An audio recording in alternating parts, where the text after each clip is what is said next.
Now, what is a critical spirit? Critical spirit is someone who believes that they have the gift of recognizing people's faults. They have the gift of seeing problems and weaknesses in other people's lives, and it comes real easy to them. Now, I'm describing a lot of people. I'm describing most people. It's very hard not to notice things in people's lives. Where it becomes critical is when you begin to look for it. But if you're the one coming in, walking around the room, investigating everybody else's life, trying to figure out their problems, judging them, judging their husband, judging their wives, judging their kids or the lack thereof, whatever you do, that is the most unwelcome attitude you can have in any arena of your life.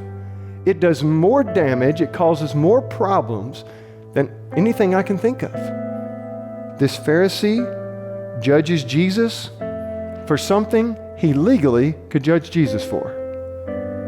Jesus walks in. They had this expectation of cleanliness. In the Old Testament law, it was expected for the hands to be washed a certain way, for things to be done a certain way, or it was considered unclean.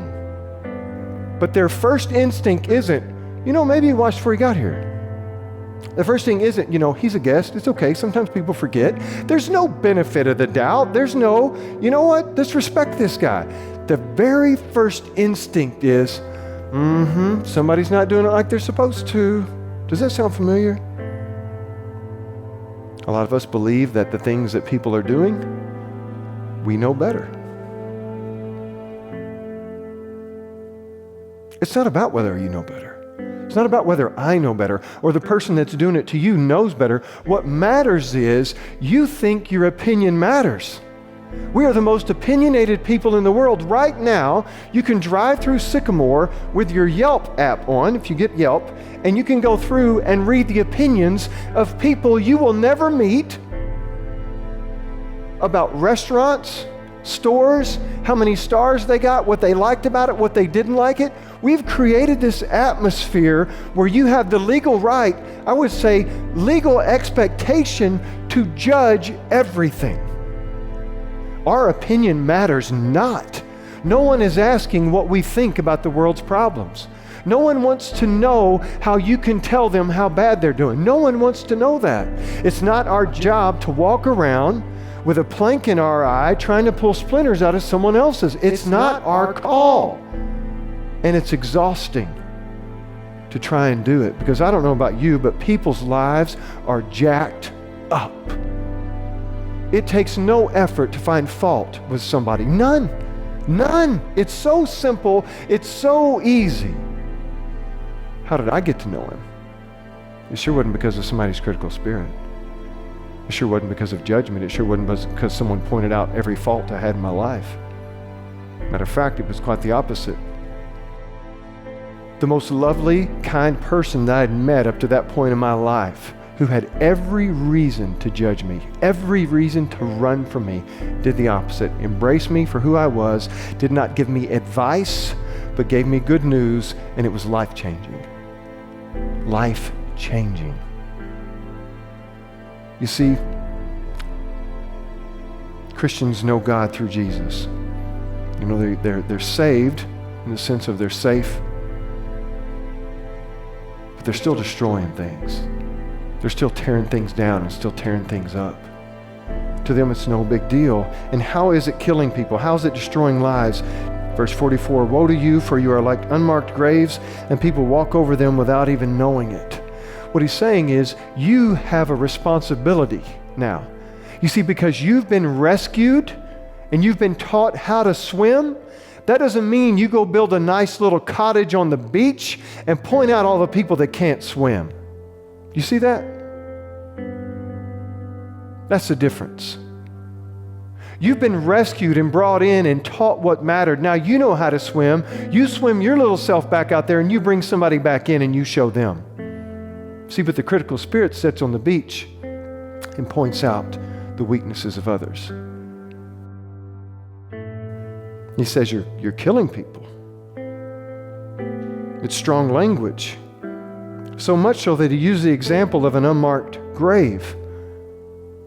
Not unmarked in the sense that someone is buried under there, but in the sense that there's a grave that's dug and it's empty and people are walking along and they have no idea it's there and they fall in. They fall into your trap. They fall into your attitude. They fall into your woe is me, and they're caught up in your junk now. That's the picture that Jesus is painting. You guys are supposed to be the light to your people and to the nations, but you're creating a path that's leading them to death. See, a critical spirit doesn't have a few safe places. It doesn't have, no, you're off limits. Everybody's on the radar when you have a critical spirit. I mean, think about it. This guy is sitting across the table from God, who has never done anything wrong in his life, ever. And this guy can find something to criticize him over. This attitude is so misleading. It loads people down. It burdens them. Verse 45 in Luke 11 says this. One of the lawyers answered him, "Teacher, in saying these things you insult us also." And Jesus said, "Woe to you lawyers also, for you load people with burdens hard to bear, and you yourselves do not touch the burdens with one of your fingers." What he's saying is, you're creating this expectation. Your critical spirit is putting a burden on people that they have to perform a certain way, and they just can't. And you may think you're challenging them. You may think you're helping them. What you're doing is you're creating a resistance in their lives that they can't beat. And what it's going to cause them to do is to give up and to stop. He's saying this lawyer, you can take the law and you can dissect it and you can read it and say it means this and it means that. And all you're doing is piling it up on people's shoulders.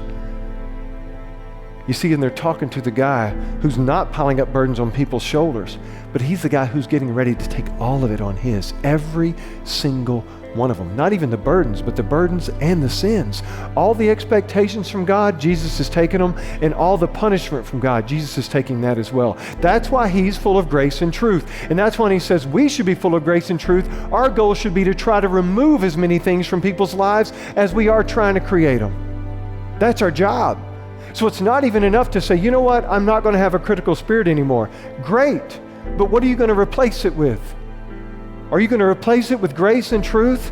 Are you going to replace it with people walking away from a relationship, you believing God is the answer?